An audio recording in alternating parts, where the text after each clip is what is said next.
सबको जय मसीह की। मैं जतिन बब्बर और आप देख रहे हैं मसीह परिवार चैनल। जैसे कि आप सब जानते हैं कि मैं इस चैनल पे प्रभु के अलग अलग दासों की वीडियोस डालता हूं, तो अगर आपको हमारा चैनल अच्छा लगता है तो आप इस चैनल को ज़्यादा से ज़्यादा सब्सक्राइब जरूर करें, ताकि आप प्रभु के वचन को सुन सके। वीडियोस को ज़्यादा से ज़्यादा शेयर करें ताकि जिन लोगों तक वचन नहीं पहुंचा उन तक भी वचन पहुंच सके। सबको जय मसीह की। एक बार मैं आपसे दोबारा कहूँगा कि इस चैनल को सब्सक्राइब जरूर करें और वीडियोस को ज़्यादा से ज़्यादा शेयर करें। जय मसीह की। आप सब अपने अपने स्थान पर बैठ सकते हैं, लेकिन आत्मा में हमेशा आप सदा खड़े रहेंगे। आमीन। मैं अपने आसपास देखती हूँ कि लोग परमेश्वर में हैं, कई सालों से मसीह में हैं, लेकिन फिर भी उनकी लाइफ चेंज नहीं होती, उनकी प्रेयर रिक्वेस्ट चेंज नहीं होती, वो एज इट इज बनी रहती है, क्योंकि वो अपनी लाइफ में परमेश्वर के प्रति सेंसिटिव नहीं होते, वो परमेश्वर के प्रति अलर्ट नहीं होते। इसीलिए उनकी लाइफ्स में परमेश्वर की गवाहियां नहीं आती, परमेश्वर की योजनाएं उनकी लाइफ्स में पूरी नहीं हो पाती। हालेलुया। परमेश्वर के वचन गलातियों 4:1 में लिखा कि वारिस जब तक बालक है, यद्यपि सब वस्तुओं का स्वामी है, तो भी उसमें और दास में कोई भेद नहीं। आप मसीही हैं, आप कई वर्षों से 5 साल से मसीही हो सकते हैं, लेकिन अगर आप आत्मा में बच्चे हैं तो आप में और एक अविश्वासी में कोई फर्क नहीं। हालेलुया। वचन क्या कहता है कि वारिस जब तक बालक है, वो अपने पिता की प्रॉपर्टी का हकदार तो है, वो सभी प्रॉपर्टी उसके नाम है, लेकिन वो उस प्रॉपर्टी का एंजॉय नहीं कर सकता। वो अपनी मर्जी से गाड़ी की चाबी लेकर अपने पिता की गाड़ी को चला नहीं सकता। एक छोटा बच्चा अपनी मर्जी से पहाड़ नहीं चढ़ सकता, उसे अपने पिता के अधीन रहना होता है, उसे बहुत सारी लिमिटेशंस में रहना होता है। एक छोटा बच्चा अपने पिता की प्रॉपर्टी का वारिस तो है, हकदार है, लेकिन उसे खुद एंजॉय नहीं कर सकता।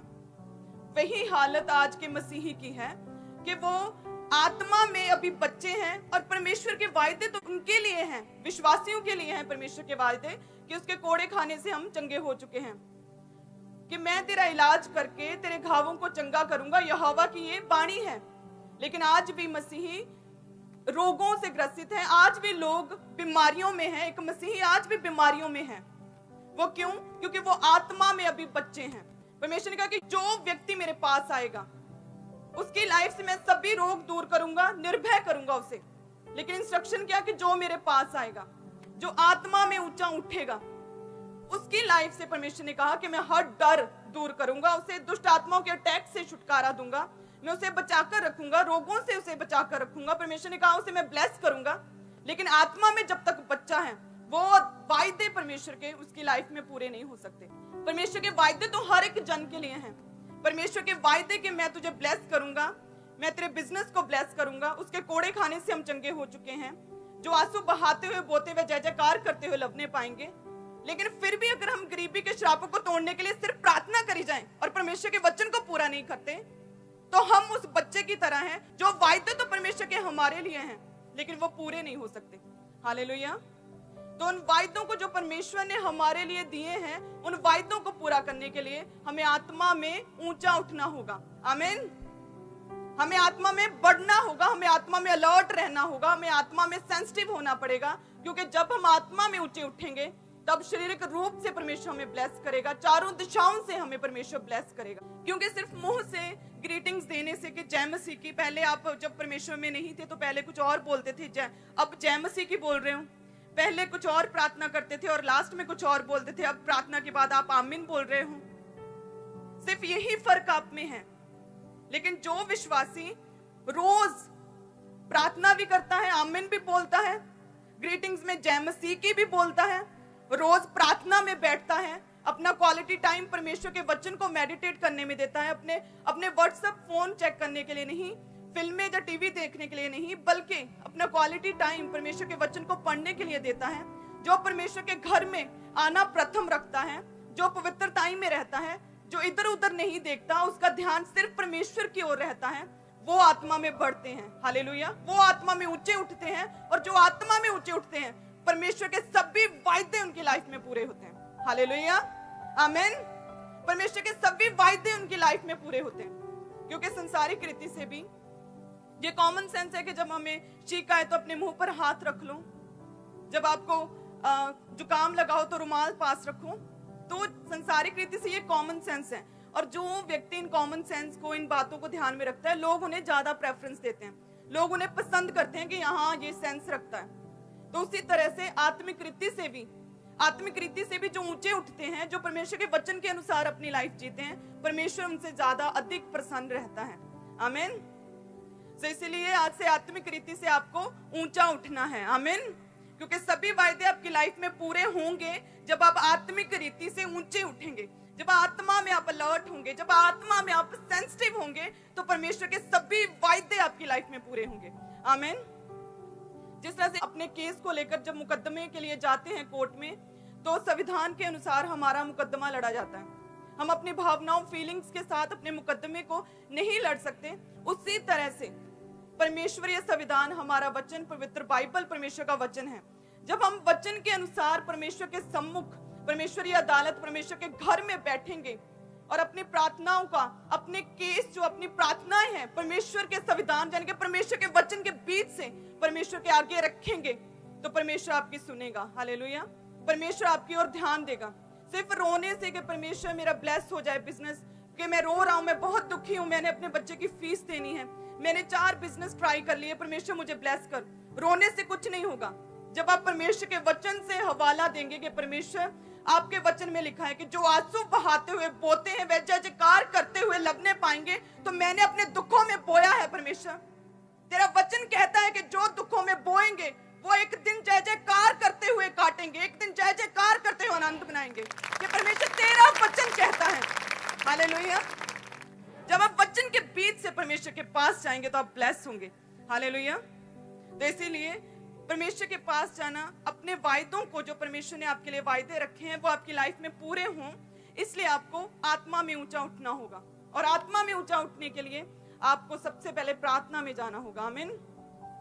आपको प्रार्थना में रोज 1 दिन 2 दिन एज अ विजिटर परमेश्वर के सामने नहीं जाना, बल्कि प्रार्थना में रोज बैठना, एक क्वालिटी टाइम परमेश्वर को देना, रोज परमेश्वर को, वचन को मेडिटेट करना, रोज क्वालिटी टाइम परमेश्वर के वचन को देना। क्योंकि जब आपको वचन पता होगा तो ही आप परमेश्वर के आगे अपनी दलील को, अपने केस को, अपनी प्रार्थनाओं को रखेंगे। अगर आपको परमेश्वर के वचन की समझ ही नहीं है तो आप सिर्फ रोते रहेंगे और फीलिंग्स और भावनाओं के साथ आपके केस लड़े नहीं जाएंगे। हालेलुया। अगर आपको वचन की समझ है तो आप अपने प्रार्थनाओं को, अपने केसों को परमेश्वर के सम्मुख लेके जाएंगे और परमेश्वर आपको ब्लेस करेगा और जल्दी उत्तर देगा। आमीन। तो इसीलिए आत्मा में बढ़ना है। आत्मा में बढ़ना यानी कि प्रार्थना में, यानी कि परमेश्वर के वचन पर मेडिटेट करना, यानी हफ्ते में 1 या 2 दिन परमेश्वर को समर्पित करने, परमेश्वर को डेडिकेट करने रोजों के लिए। हालेलुया। और पवित्रताई में रहना और परमेश्वर के घर में आना सबसे प्रथम रखना। आमीन।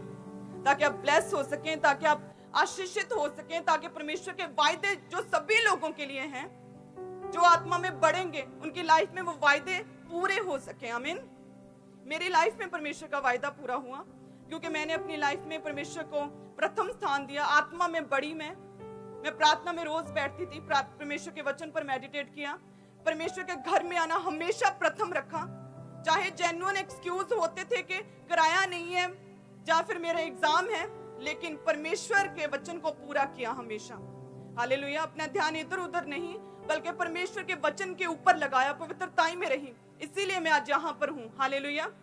इसीलिए परमेश्वर ने मुझे छुड़ाया कि परमेश्वर ने छुटकारे का सुसमाचार प्रचार किया। वो छुटकारे का सुसमाचार प्रचार क्या है? वो परमेश्वर का वचन है। हालेलुया। जब आप परमेश्वर के वचन को पढ़ेंगे तो आप बंधनों से छूटेंगे। आमीन। क्योंकि परमेश्वर के वचन में लिखा है। आप परमेश्वर के वचन के बीच से प्रार्थना करेंगे कि परमेश्वर, आपने जो बंदियों को छुटकारे का सुसमाचार प्रचार किया, मैं उसी प्रचार को, उसी वचन को परमेश्वर बोल रही हूँ कि मुझे छुड़ा, क्योंकि तेरे वचन में लिखा है। आमीन।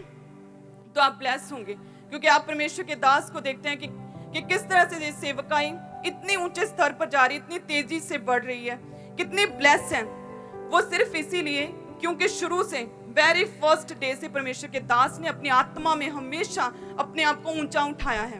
पहले दिन से उन्होंने परमेश्वर के पास गए, परमेश्वर की प्रेजेंस में बैठना शुरू किया, उन्होंने रोजों में बैठना शुरू किया, उन्होंने परमेश्वर के वचन पर मेडिटेट करना शुरू किया, उन्होंने अपनी लाइफ को परमेश्वर को दे दिया, तभी परमेश्वर की योजना उनकी लाइफ में पूरी हुई। हालेलुया। जो आप आज परमेश्वर के दास की अद्भुत विजडम परमेश्वर की सामर्थ्य को, परमेश्वर के अद्भुत बल को आप देखते हैं कि किस तरह से ये सेवकाई इतनी तेजी से उठ रही है और जा रही ऊपर की ओर, तो वो सिर्फ इसीलिए कि तब परमेश्वर के दास आत्मा में हमेशा बढ़ते रहे हैं। हालेलुया। परमेश्वर के दास ने हमेशा आत्मा में बढ़ना प्रथम रखा, इसीलिए आज ये सेवकाई दुनिया में फर्स्ट 4 नंबर्स में से एक है। तो इसीलिए यदि आप भी चाहते हैं कि हम आत्मा में बढ़े, परमेश्वर के वायदे जो सबके लिए हैं लेकिन सबकी लाइफ में पूरे नहीं हो पाते, लेकिन अगर आप चाहते हैं कि मेरी लाइफ में परमेश्वर का वायदा पूरा हो, अगर मैं रोग में हूं तो परमेश्वर के कोड़े खाने से मैं चंगा हो चुका हूं, अगर मैं गरीबी में हूं तो मैं बोने से मैं आजाद हो चुका हूं, मैं ब्लेस हो चुका हूं, मेरा बिजनेस फलवंत हो चुका है, हर घटी जो है परमेश्वर ने महिमा सहित पूरी कर दी है, तो आपको परमेश्वर में बढ़ना होगा। हालेलुया। आपको आत्मा में ऊंचे उठना होगा, और आत्मा में ऊंचे उठने के लिए आपको प्रार्थना में रोज बैठना होगा। आमीन।